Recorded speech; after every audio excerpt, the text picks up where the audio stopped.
Само по пътеките. Аз минах много рано.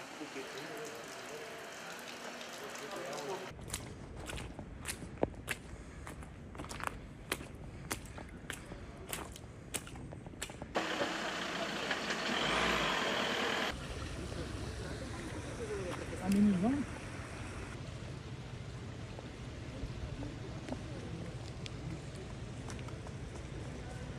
Каквото и да означава входа на игра. Ние така и табела не видяхме. Ами, значи дръжте горе.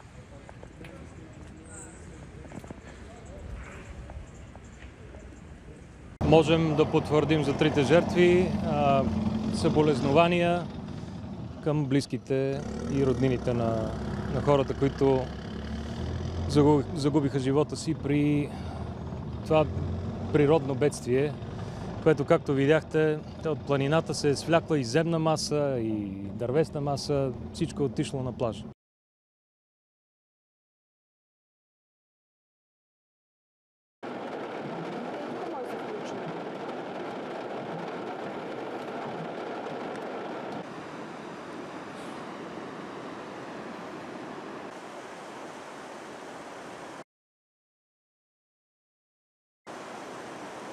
За кратко време изключително много дъжд в голям водосборен район, което предизвиква над 2 метрова вълна, която на място предизвика това бедствие.